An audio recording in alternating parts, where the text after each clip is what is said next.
Dia berkata, yakni Zulkarnain, ini, tembok ini atau bendungan ini, atau kemampuan di dalam membangun ini, adalah rahmat dari Rabbku, merupakan nikmatnya, sebab tembok ini dapat mencegah Yakjuj dan Makjuj untuk keluar. Maka apabila sudah datang janji Rabbku, yakni saat mereka dapat keluar, bila hari kiamat telah dekat, Dia akan menjadikannya hancur luluh, rata dengan tanah, dan janji Rabbku itu, tentang keluarnya mereka dan peristiwa-peristiwa lainnya, adalah benar, pasti terjadi.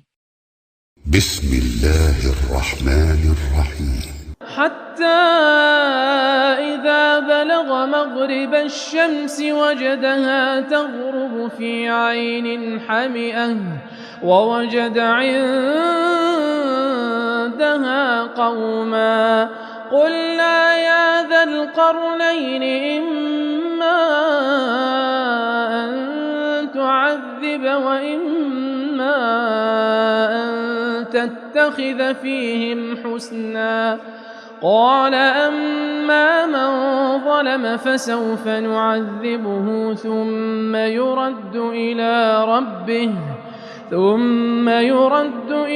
ربه فيعذبه عذابا نكرا.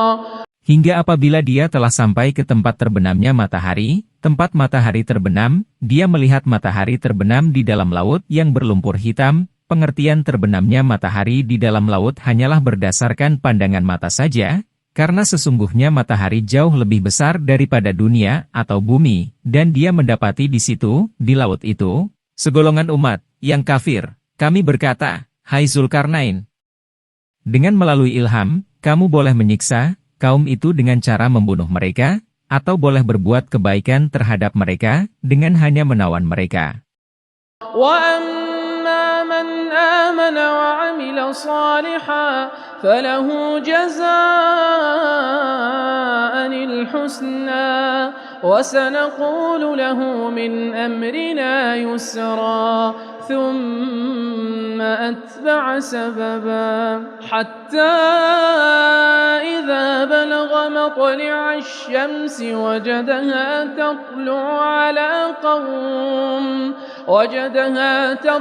على قوم لم نجعل لهم من دونها سترا كذلك وقد أحطنا بما لديه خبرا ثم أتبع سببا. Hingga apabila dia telah sampai ke tempat terbitnya matahari, tempat matahari terbit, dia mendapati matahari itu menyinari segolongan umat. Mereka adalah bangsa Zunuj atau orang-orang Indian, yang kami tidak menjadikan bagi mereka dari sinarnya, yaitu dari sinar matahari, sesuatu yang melindunginya, baik berupa pakaian ataupun atap-atap. Karena sesungguhnya tanah tempat mereka tinggal tidak dapat menopang bangunan, dan mereka hanya mempunyai tempat perlindungan berupa liang-liang, di tempat tersebut mereka masuk bila matahari terbit, dan bila matahari telah tinggi baru mereka keluar dari liang-liang itu. حتى إذا بلغ بين السدين وجد من دونهما قوما لا يكادون يفقهون قولا قالوا يا ذا القرنين إن يأجوج ومأجوج مفسدون في الأرض فهل نجعل لك خرجا على أن تجعل بيننا وبينهم سدا قال ما مكني فيه ربي خير فأعينوني بقوة أجعل بينكم وبينهم ردما. Hingga apabila dia telah sampai di antara dua buah bendungan, dibaca Saddaini atau Sudaini, dan sesudah kedua bendungan tersebut terdapat dua buah gunung, yaitu di salah satu wilayah negeri Turki. Bendungan Raja Iskandar akan dibangun di antara kedua buah bukit itu, sebagaimana yang akan dijelaskan nanti, dia mendapati di hadapan kedua bendungan itu, yakni pada sebelah depan keduanya, suatu kaum yang hampir tidak mengerti pembicaraan, mereka tidak dapat memahami pembicaraan melainkan secara lambat sekali. Menurut qiraat yang lain lafal yafkahuna dibaca yufkihuna.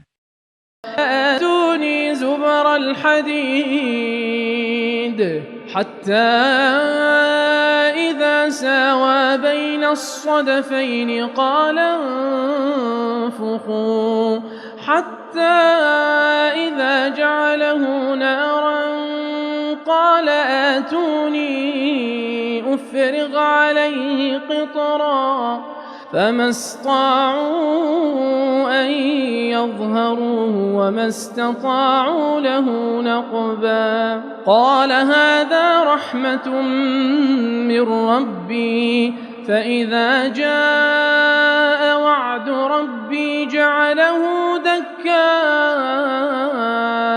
وكان وعد ربي حقا. Mereka berkata, "Hai Zulkarnain, sesungguhnya Yakjuj dan Makjuj itu dikenal dengan nama Yakjuj dan Makjuj. Kedua nama tersebut merupakan nama ajam bagi dua kabilah. Dengan demikian maka Irabnya tidak menerima tanwin, orang-orang yang membuat kerusakan di muka bumi. Mereka gemar merampok dan membuat kerusakan dikala mereka keluar dari sarangnya menuju kami, maka dapatkah kami memberikan sesuatu pembayaran kepadamu, yakni upah berupa harta. Dan menurut qiraat yang lain lafal harjan dibaca harajan, supaya kamu membuat dinding antara kami dan mereka, tembok penghalang hingga mereka tidak dapat mencapai kami. وَتَرَكْنَا بَعْضَهُمْ يَوْمَئِذٍ يَمُوجُ فِي بَعْضٍ وَنُفِخَ فِي الصُّورِ فَجَمَعْنَاهُمْ جَمْعًا وَعَرَضْنَا جَهَنَّمَ يَوْمَئِذٍ لِلْكَافِرِينَ عَرْضًا الَّذِينَ كَانَتْ أَعْيُنُهُمْ فِي غِطَاءٍ عَنْ ذِكْرِي وَكَانُوا لَا يَسْتَطِيعُونَ سَمْعًا أَفَحَسِبَ الَّذِينَ كَفَرُوا أَن يَتَّخِذُوا عِبَادِي مِن دُونِي أَوْلِيَاءَ إِنَّا أَعْتَدْنَا جَهَنَّمَ لِلْكَافِرِينَ نُزُلًا قُلْ هَلْ نُنَبِّئُكُم بِالْأَخْسَرِينَ أَعْمَالًا. Zulkarnain berkata, apa yang telah dikuasakan kepadaku, menurut qiraat yang lain lafal makani dibaca makanani tanpa diidghamkan, oleh Rabbku terhadapnya, terhadap harta benda dan lain-lainnya, adalah lebih baik, daripada pembayaran kalian yang akan kalian berikan kepadaku, maka aku tidak memerlukannya lagi. Dan aku akan membuat tembok penghalang buat kalian sebagai sumbangan sukarela dariku sendiri, maka tolonglah aku dengan kekuatan, apa saja yang aku perlukan dari kalian, agar aku membuatkan dinding antara kamu dan mereka, yakni tembok penghalang yang kuat dan tak dapat ditembus. الَّذِينَ ضَلَّ سَعْيُهُمْ فِي الْحَيَاةِ الدُّنْيَا وَهُمْ يَحْسَبُونَ أَنَّهُمْ يُحْسِنُونَ صُنْعًا أُولَئِكَ الَّذِينَ كَفَرُوا بِآيَاتِ رَبِّهِمْ وَلِقَائِهِ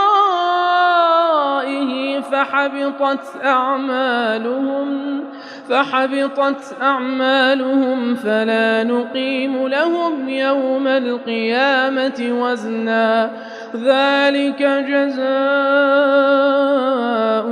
جَهَنَّمُ بِمَا كَفَرُوا وَاتَّخَذُوا آيَاتِي وَرُسُلِي هُزُوًا إِنَّ الَّذِينَ آمَنُوا وَعَمِلُوا الصَّالِحَاتِ كَانَتْ لَهُمْ جَنَّاتُ الْفِرْدَوْسِ نُزُلًا خَالِدِينَ فِيهَا لَا يَبْغُونَ عَنْهَا حِوَلًا.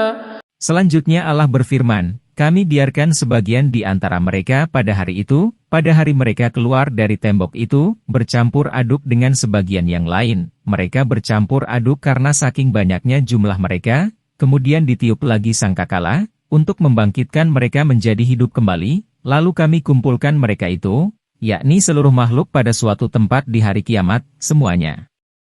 Dan kami tampakkan, kami dekatkan, jahanam pada hari itu kepada orang-orang kafir dengan jelas.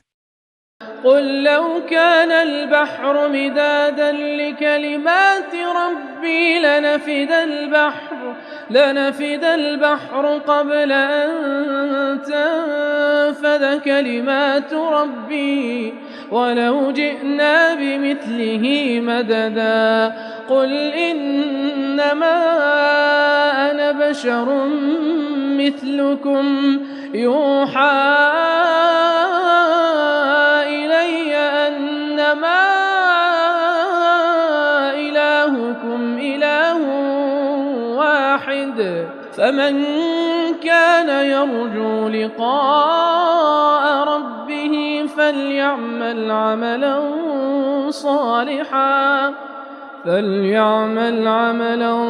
صالحا ولا يشرك بعبادة ربه أحدا. Yaitu orang-orang yang matanya menjadi badal atau kata ganti dari lafal al-kafirina yang pada ayat sebelumnya, dalam keadaan tertutup dari memperhatikan ayat-ayatku, yakni Al-Quran, karenanya mereka buta tidak dapat mengambil petunjuk darinya, dan adalah mereka tidak sanggup mendengar, artinya, mereka tidak mampu untuk mendengarkan dari Nabi apa yang telah dibacakan kepada mereka, karena mereka membencinya, oleh sebab itu mereka tidak beriman kepadanya.